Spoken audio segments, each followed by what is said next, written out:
Hello, welcome to PCD Vinyl World. Today I wanted to do a contest entry video for Ron Haggerty's Vinyl Pasta, and this is your favorite year in music. So I'm sure if you're doing a contest for Ron, you were aware of his previous channel. Not sure why he got rid of that and started Vinyl Pasta. When I first saw that, I thought maybe he started a cooking channel or something, but anyway, so this is your favorite year in music. And for me, it was tough to pick between, I was going to pick two different years. One was 77 and one was 82. And I ultimately went with 1977 because I wanted to make sure I had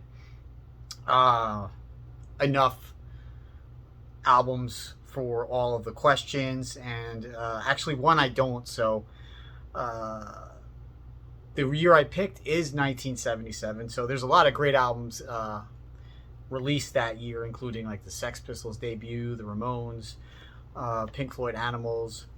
But I'm just going to show my favorites. So there's 6 questions, and so the first one is an overrated album, and this is the one I don't have because I heard it some time ago.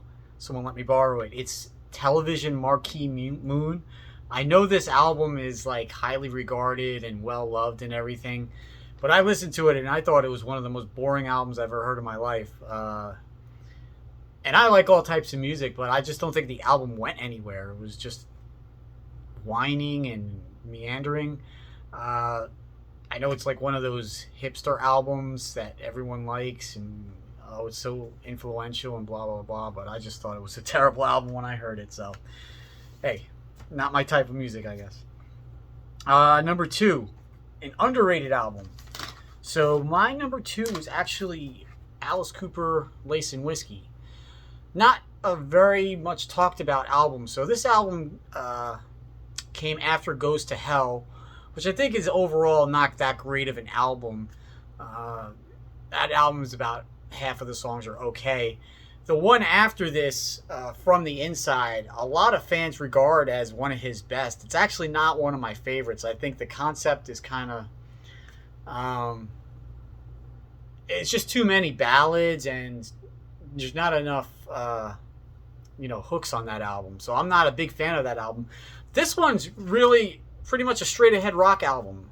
By then he had Dick Wagner and Steve Hunter on guitar, so the original band is gone at this point, but it's still got some really good songs on here. It's Hot Tonight, Lace and Whiskey, Road Rats. You and Me was a ballad, pretty big hit on here.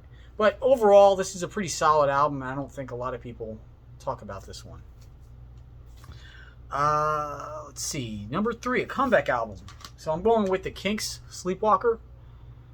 So if you're a fan of the Kinks, you know that from, I would say, 71, 72 through 76 probably. They were doing rock operas and concept albums. They started with Muswell Hillbillies and went through Schoolboys in Disgrace. And none of them were really that successful. Some of them are pretty good, some worse than others. But when they signed to Arista Records, I believe Clive Davis told them, just make a straight-ahead rock album. And this album is not really, I would say, that rocking, but it's in that direction. It's still a lot of sort of introspective songs. Jukebox Music is probably the one well-known song that's played on classic rock radio, but I don't think it's as good as Misfits or some of the others that came after it, but it was still a pretty big comeback. At least it got him in the spotlight again. Favorite debut from 1977, that would be the first Cheap Trick album. Again, in a way, I think this is a little bit of an overrated album too, because some people hail this as like the greatest album ever. I know in the 90s it became kind of trendy to say, oh, I love the first Cheap Trick album. If as many people said they loved this album as bought it, this album would have went like 10 times platinum. But it has a lot of their early classics on it. Hello Kitties, Taxman, Mr. Thief, Oh Candy, Hot Love, He's a Whore, Mendicello. Sort of like a raw, garagey, punky sounding album, but great debut nonetheless. Number 5, an album you wish you had from that year. So obviously another one I don't have, but as I went through the list of 77 albums, there's a lot of albums I would love to have on vinyl, like David Bowie Low or blah, blah, blah.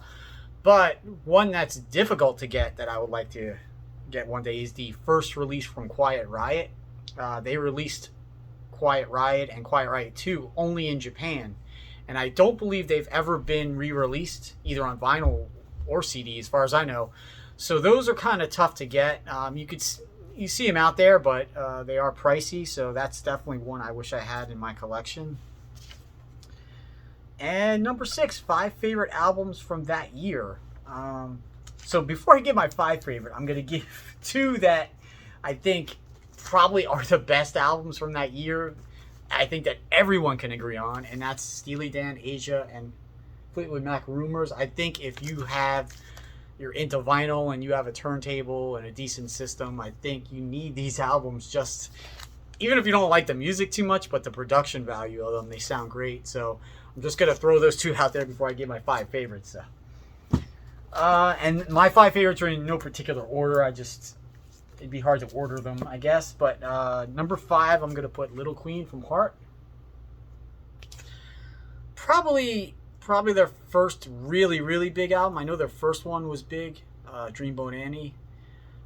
This one has Barracuda, Love Alive, Kick It Out, Dream of the Archer, Little Queen. This album sounds pretty good. One of the classic Heart albums. Next one, I'm going to pick Queen, News of the World. This is one of my favorites. It's not really a fan favorite so much, but I love this album because I had it since I was young. Of course, it has We Will Rock You, We Are the Champions. It has the song Sheer Heart Attack, which is not on Sheer Heart Attack. Spread Your Wings. Get Down, Make Love. It's Late. It's Late is sort of this big epic song that doesn't get enough attention from them, I think. And it's even got a tapping solo, which, this is a year before Van Halen won. So Brian May was doing some tapping before Eddie Van Halen came into the public eye. So noteworthy for that. Next one. Yes, Going for the One.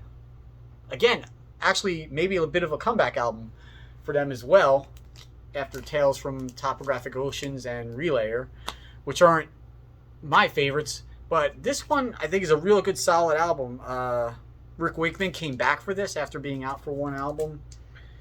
Going for the One, Turn of the Century, Parallels, Wondrous Stories, and Awaken. So there's only 5 songs on this album, but I think Going for the One and Awaken are 2 of my favorite songs from them. So that's why I'm putting that one in my top 5. Next one, Blue Oyster Cult, Spectres. Could count this as sort of an underrated album, I think. Godzilla, Golden Age of Leather, Death Valley Nights, Are You Ready to Rock, Going Through the Motions, great song, I Love the Night. So pound for pound, this is one of their best albums, and it's another one that's not really talked about. So if you haven't heard this album and you're a fan of theirs, please pick it up. And finally, Kiss Love Gun. I was almost going to go with Alive too, but I think Love Gun itself is such a great sounding album. I like it. A lot of people from this era, the second 3 albums, pick Rock and Roll Over as their favorite. Mine's probably Destroyer, but my favorite era of Kiss is probably Love Gun, which was 77 through 78. I love the costumes, the stage show, and I think there's some songs on here that don't get enough attention. Got Love for Sale, Hooligan. Of course, I Stole Your Love is one of their classics that they never play anymore, but I know some people don't like this. They rank this one below even like Dress to Kill, Hotter Than Hell, but I think out of the first 6 studio, the classic, I think this is my second favorite behind Destroyer. So anyway, that's my contest entry. Please subscribe to Ron's channel if you haven't seen it yet. It's Ron Haggerty's Vinyl Pasta, and if you like my videos, please subscribe, and I'll talk to you later. Thanks.